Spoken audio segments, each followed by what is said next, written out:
বন্ধুরা আসসালামু আলাইকুম, আশা করি সকলে ভালো আছেন। আজ আমরা শরৎকালে ধানের সৌন্দর্য, মাঠের পরিবেশের সাথে এমনকি এই জায়গায় সুন্দর সুন্দর তাল গাছ আছে সেটার কম্বিনেশন, বাতাস প্রবাহিত হওয়ার যে একটা মনোরম সৌন্দর্য সেটা আমরা দেখে আসি। তো চলুন আমাদের আজকের এপিসোডটি শুরু করি।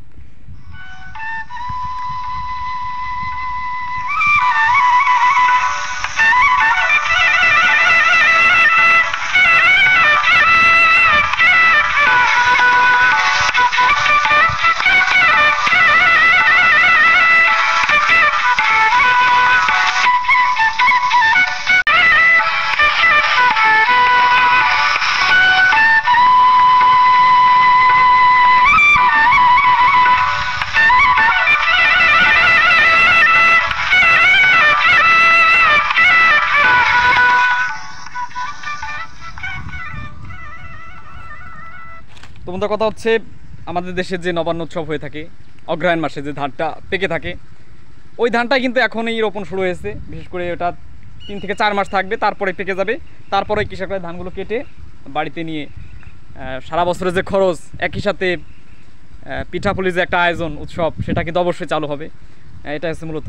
তো চলুন আমরা এই সাইডটায় গাছের সৌন্দর্যের সাথে ধানের যে একটা মনোরম ঢেউ খেলানোর দৃশ্যপট সেটাই দেখে আসি।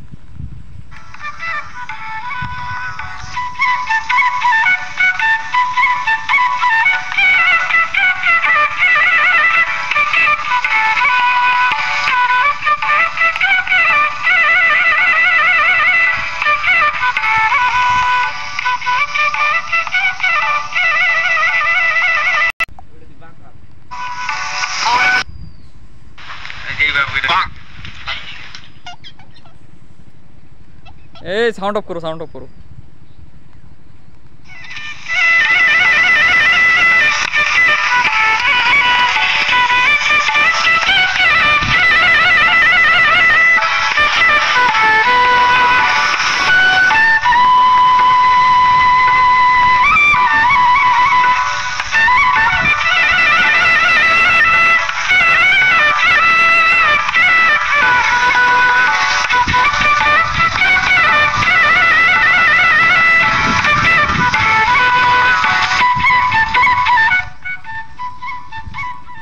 তো বন্ধুরা, আছে আমাদের আজকে এপিসোড। সবাই ভালো থাকবেন, সুস্থ থাকবেন। এবং এই সাইডে এসেছিলাম ঘুরতে, তো আপনাদের একটু দেখালাম যে ধানের সৌন্দর্য কেমন কি দেখা যায়।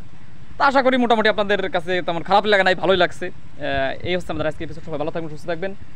অন্য কোনো দৃশ্যপট থেকে আপনাদের নতুন একটা এপিসোডে আমন্ত্রণ জানাবো, সেই প্রত্যাশায় সবাইকে আজকে এপিসোড শেষ করছি। আসসালামু আলাইকুম।